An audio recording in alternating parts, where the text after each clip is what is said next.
আমার নাকেরই ফুল বলে রে তুমি যে আমার কানের দুল বলে রে তুমি যে আমার।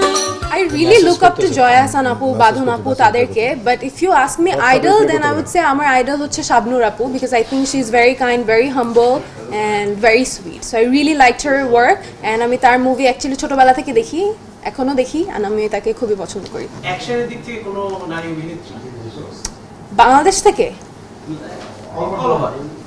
Angelina Jolie. Thank you. Suman ভাইয়ের সাথে কি কোনো মানে আপনাদের কোনো একসাথে স্ক্রিন আছে? হ্যাঁ হ্যাঁ আছে। আচ্ছা, তাহলে সুমন ভাইয়ের সাথে কাজ করে এক্সপেরিয়েন্স কেমন? খুবই ভালো experience.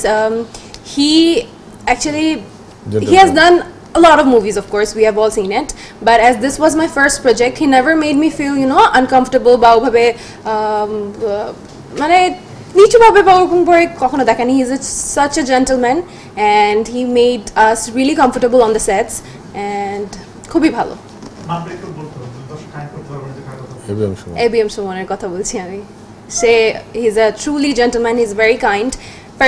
Firstly দেখতে মনে হয় একটু arrogant থাকতে পারে, কিন্তু না, সে arrogant না। he is a amazing human being.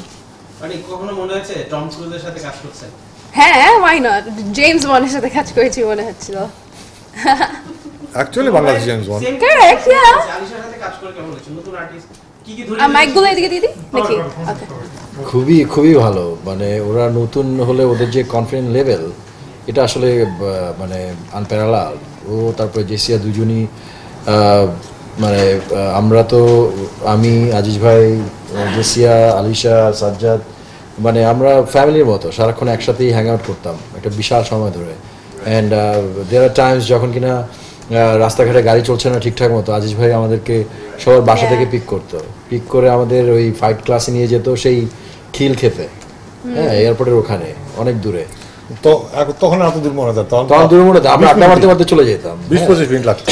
এবং ওইখানেই শেষ হতো না ওটা, উনিও আমাদের সাথে ইন দ্য মিন টাইম আমরা যখন প্র্যাকটিস করতাম ঘন্টা দুয়েক, উনি হয়তো জিম করতো অথবা আমাদের ওখানে বসে থাকার পর আমাদের পিক করে আবার সবার বাসায় নামিয়ে দিত। আবার মোস্ট অফ দ্য টাইম যেটা হতো, মানে আমাদের ফাইটের পরে আমরা একসাথে আড্ডা মারতাম অনেকক্ষণ, হ্যাঁ, অনেক রেস্টুরেন্টে যেতাম। সো মানে কে খাওয়াবে না ঝগড়াঝাটি হতো। ইট ওয়াজ লাইক মানে ম্যাক্সিমাম টাইম আলিশা আর জেসিয়াই খাওয়াইছে আমাদের। আপনার কাছে একটা মজার এবং রোমান্টিক কোশ্চেন। কোশ্চেনটা এরকম, আপনার সব নায়িকাই আপনার প্রেমে পড়ে, এটা আমরা জানি।